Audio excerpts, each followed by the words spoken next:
to a strange location for a last assembly of the school year. I've certainly never delivered an assembly to an empty sofa before, but it's been a strange year, and so perhaps a strange end-of-year assembly is what it deserves. Alice was told to begin at the beginning, and then to go on until the end, and then stop.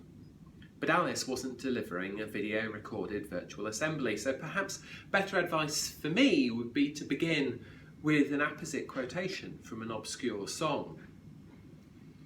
1959 was a very strange time.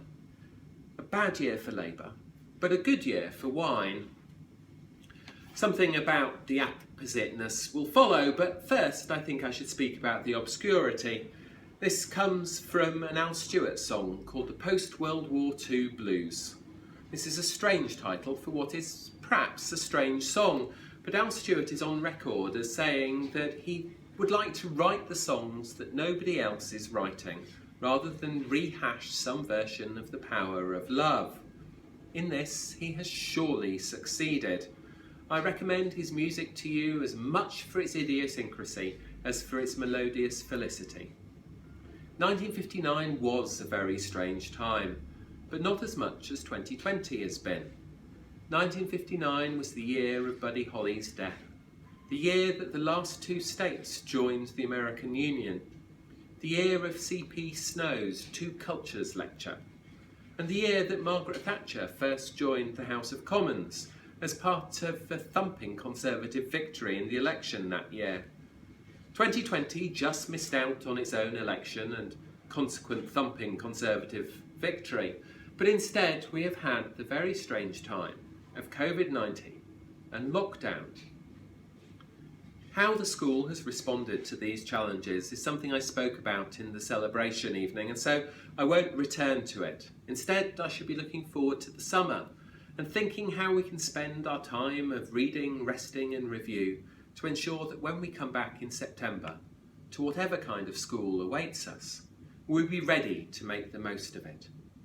How can we prepare this summer so that the new Year 12s who join us in September, after, remember, a Year 11 unlike anything any of us ever survived, how can we make sure that they are met by a community of scholars? First, rest. This has been a tough term and a half, so take some time to lie in the sun and make some vitamin D. Take some time to catch up with your sleep. Take some time to reconnect with those friendships from which you've been severed by lockdown. Do some things that bring you joy. Dance, paint, stretch, sing. Second, read. Lockdown's been a strange time for reading, I've found. Beginning of lockdown felt like there was so much time and I had so much energy and focus to devote to reading. I got through some really fantastic sentences, along with some excellent pages, first-class chapters and brilliant books, but more recently, my mind has been distracted and diffused. My thoughts many miles away, as a different songwriter would have it, and I found it difficult to make progress. I've enjoyed reading murder mysteries, but poor old Lucky Pear has taken a back seat. Over the summer, I like to lie in the dappled shade and read until I feel sleepy, and then sleep until I wake once more ready to read, in a delightful, sleepy, literary cycle. I recommend it to you, although put some sunscreen on first. Finally, review. This is important to organise and collect your thoughts, but don't do it all tomorrow. But then don't put it off too long either. You've just taken exams and you want to encapsulate that learning before it evaporates into the alternate universe of lost memories. So don't put it all off for the last couple of days in August in a mad rush before you come back to September. But equally, don't do it all in 2 days at the beginning, or think you've done it all and you can then ignore your books until you're faced by your teachers once more. These are subjects that you're meant to love. Subjects that I think you do love. Time spent with them is time worthwhile. Time learning is always amazing, and so do some in chunks throughout the summer. From the same Al Stewart song as I started with, I came down to London when I was 19 with a corduroy jacket and a head full of dreams.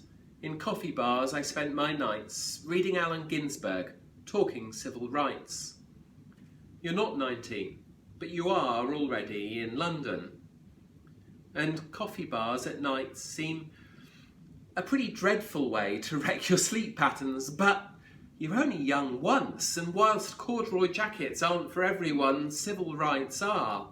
And time spent talking about important things with friends and working out what's wrong with the universe, how it should be, and how you will fix it once you're in charge is never time wasted. I don't think there'll be much travel this summer, and so you'll have to find another way of making it memorable. Read Allen Ginsberg, whose poem Howl is in a very small and exclusive class of those that have been found by the courts to be legally not obscene. You could go for a long walk. From the Thames Barrier to Kew Gardens along the river is 23 miles.